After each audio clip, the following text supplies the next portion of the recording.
Radio Cultura Podcast. Seguinos en redes sociales, @cultura979.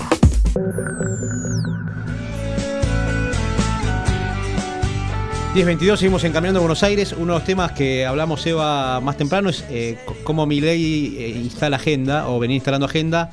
Uno de los temas que instaló en la campaña y que lo sostuvo durante toda la campaña, e incluso creo que fue después del resultado, uno de los temas en que la gente más se ancló, por ahí sin saber de qué se trataba, fue la dolarización.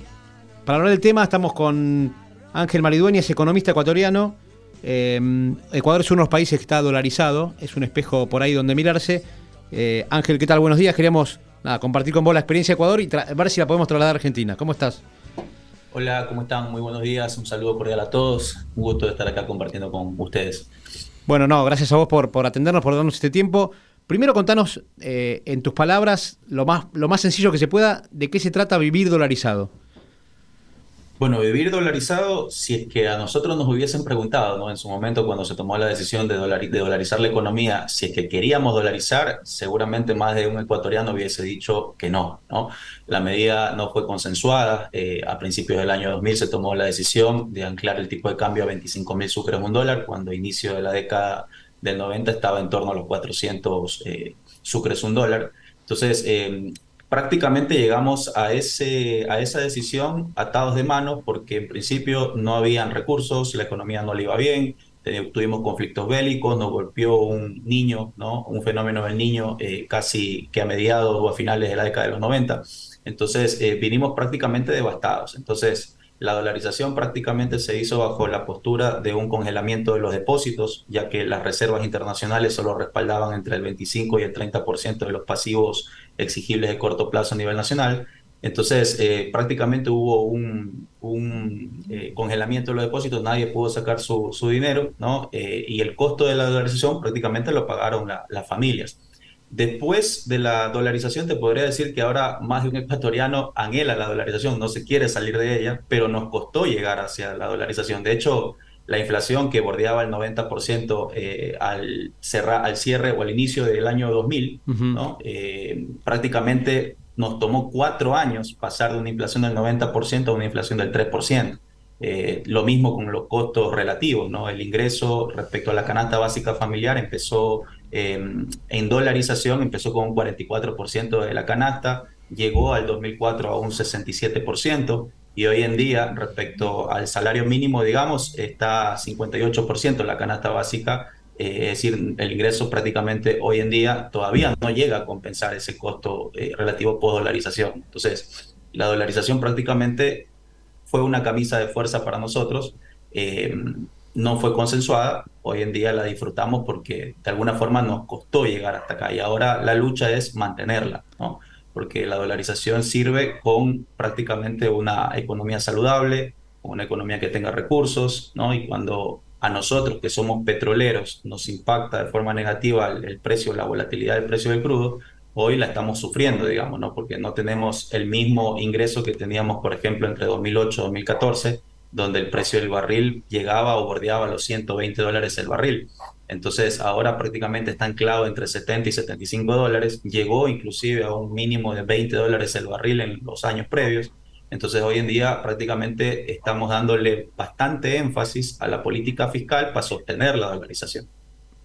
¿Qué pasó con los depósitos? Porque vos empezaste contando que cuando se dolarizó se congelaron los depósitos de la gente, digamos. Los depósitos, me imagino, en sucres y en dólares también. ¿Y qué pasó con eso? ¿La gente recuperó ese dinero? No, la gente perdió. Prácticamente hubo un salvataje bancario. La gente perdió todo su depósito en dólares, dado que las hojas de balances, perdón, sus depósitos en sucres, dado que las hojas de balance o las deudas de las familias por lo general estaban en dólares. Claro. Prácticamente con la conversión que se realizó en su momento se licuó todo ese recurso y la gente no pudo recuperar sus recursos. O sea que hubo gente que se quedó sin los ahorros de toda su vida en ese cambio. Correcto.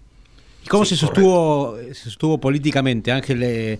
Recordamos quién era el presidente en ese momento, cómo tomó la medida y cómo la pudo sostener en el tiempo. Porque acá imaginamos, acá tenemos una historia de, vos la conocerás, la del corralito del 2001, y acá le hablas a la gente de tocar un depósito, no te digo ni siquiera congelarlo, y salimos corriendo hacia los bancos para sacar la plata, ¿no? Sí, bueno, en ese momento era el presidente Yamil Mawad, ¿no? Tomó la decisión de dolarizar en su momento. Después el presidente tuvo que salir, obviamente, por el costo político y el costo social que tuvo implementar la dolarización. Tuvo que salir del país. Actualmente me parece estar radicado en Estados Unidos. Aún no puede volver al Ecuador porque todavía está Mira, esto de la dolarización recordado, ¿no? En su momento. Después tuvimos una estabilidad luego de dolarizar porque la inflación prácticamente fue desacelerando, fue ubicándose en 2-3%. Los recursos fueron llegando, porque también esto es importante mencionarlo, ¿no? No es que Ecuador dolariza y ya la varita mágica llegó. En realidad nosotros fuimos beneficiados de varios shocks de precios. Nosotros tuvimos una economía con altos ingresos petroleros en dolarización y renuentemente cuando el dólar, digamos, a la economía estadounidense, que es la principal promotora de esta moneda, le va de alguna forma mal, que prácticamente entre 2008 y 2014 Estados Unidos con un precio del barril muy alto, ¿no? Como importa derivados en demasía, Estados Unidos prácticamente tiende a irle mal cuando al dólar le va, al precio del petróleo le va bien. Entonces, en ese sentido, nosotros tuvimos una bonanza de recursos que nos ayudó a sostener, entre otras cosas, la dolarización. Pero desde 2015 en adelante ya es otra la historia, ¿no? En el país con un precio de petróleo relativamente bajo, con costos políticos también. Tuvimos un terremoto en el año 2015, caímos por primera vez en dolarización en el 2016, 2020 volvimos a caer, 2023 se prevé que la economía crezca menos del 1%, desacelerándose fuertemente respecto a los años previos, y tenemos previsto que llegue un fenómeno del Niño ahora a finales de 2023, ¿no? Entonces, ahí hay bastantes apremios hoy en día en la economía que seguramente los nuevos mandantes tendrán que ver cómo lo solucionan. ¿Y vos pensás que, digo, porque acá en Argentina nosotros tenemos un candidato a presidente que es, de hecho, quien sacó más votos en las elecciones primarias, que es Javier Milei, que viene hablando de la dolarización? ¿Qué información tenemos de Argentina y qué nos puedes decir sobre la posibilidad que puede llegar a tener un país como el nuestro de dolarizar su economía? Bueno, más allá de la posibilidad, digamos, tenemos todos los Sí, países, ¿no? claro. Yo creería que la pregunta clave acá es, ¿existen los dólares necesarios Claro, para exacto. poder dolarizar? Sí, por Y lo que si de vos, por dónde lo que va a vos salir decís, el en recurso. Ecuador no los tenían y tuvieron No que lo ir a tenían. buscar a las cajas de ahorro de la gente, ¿no? Correcto, sí, 25% de las reservas solo respaldaban los depósitos, digamos, o los pasivos exigibles de corto plazo. El 75% lo pagó prácticamente la familia con sus ahorros. Sí. Y Argentina no parece estar en esa situación, o por lo menos, digo, está hoy en una situación en la que los dólares no están. De hecho, digo, está yendo a buscar dólares para pagar deuda al Fondo Monetario. Correcto, sí, esa es la pregunta clave acá. Sí, ¿Cómo se va a instrumentar la dolarización? Si va a ser de golpe, va a ser gradual, va a haber previsibilidad para que la gente se pueda organizar, a qué tipo de cambio se va a convertir claro. y claro. cómo se va a instrumentar todo el proceso, ¿no? Esas son las preguntas claves que debería en todo caso responder el candidato para que la ciudadanía tenga conciencia de aquello y pueda programarse también. Sí, acá hay una fantasía, la comparto Ángel con vos, de que dolarizar quiere decir que hoy yo cobro 1.000 pesos y mañana voy a cobrar $1.000. Estamos lejos de eso, claramente. Correcto, correcto, sí. Nosotros tuvimos ahí un fuerte revés al inicio, ¿no? Porque esto de dolarizar no es que, insisto, es una varita mágica. Tienen que las instituciones fijar los costos de la canasta básica, fijar los salarios, regular todo un aparataje institucional para que esto pueda funcionar. Nosotros nos tomó 4 años tener una economía prácticamente estable, por así decirlo, con el dólar, Sí, ¿no? Fue un proceso. Sí, acá los márgenes me parece son siempre menores porque sí. venimos acumulando crisis tras crisis. ¿Vos conocés otros países en el mundo que hayan, o anteriormente a Ecuador o después, dolarizar su economía? Bueno, El Salvador está dolarizado, me parece Panamá también, ¿no? Son economías no tan similares quizá a la ecuatoriana, ¿no? Pero son parte de la región y también están dolarizadas, entiendo. Y te hago una consulta más. Siempre damos el ejemplo de Perú, donde pasan de crisis política en crisis política y la economía sigue estable. De hecho, el presidente del Banco Central sigue siendo el mismo. Creo que han pasado 8 presidentes y él sigue siendo el mismo presidente del Banco Central. ¿En Ecuador también la política consiguió separarse de la economía? Bueno, acá la verdad que tenemos actualmente un conflicto político bastante intenso, ¿no? De Sí. hecho, ahora en los últimos meses se disolvió la asamblea, el presidente de turno alcanzó 2 años de gestión, ¿no? Me envió a muerte cruzada, convocó a elecciones, ahora hay un nuevo panorama político, los ajustes continuos que se han venido dando en la economía de 2016 en adelante, ¿no? Han pasado factura en indicadores de bienestar, en indicadores de crecimiento económico, y eso ha influido en que la política hoy en día tenga un revés total en tratar de ver quién puede solucionar el problema en el que nos encontramos, ¿no? Economía con bajo crecimiento, con revés en los indicadores sociales, con problemas de déficit fiscal, con problemas de deuda pública, y sobre todo tasas delincuenciales en máximos históricos. El narcotráfico hoy en día en Ecuador nos tiene a todo el mundo sin poder hacer cosas productivas. Acá le llaman las vacunas, ¿no? Nos parecemos a la Colombia del 80 actualmente. La gente no puede hacer o salir a la calle, la gente no puede emprender, porque si emprendes tienes un tipo que te está pidiendo tantos dólares al mes por cuidarte las espaldas y finalmente te quiebra. Entonces tenemos un conflicto bastante apremiante hoy en día, y creería yo que dentro de todos los males que podemos tener actualmente en el 2023, el presidente o el candidato que prometa resolver los problemas delincuenciales es quien tendrá la ventaja en estas elecciones.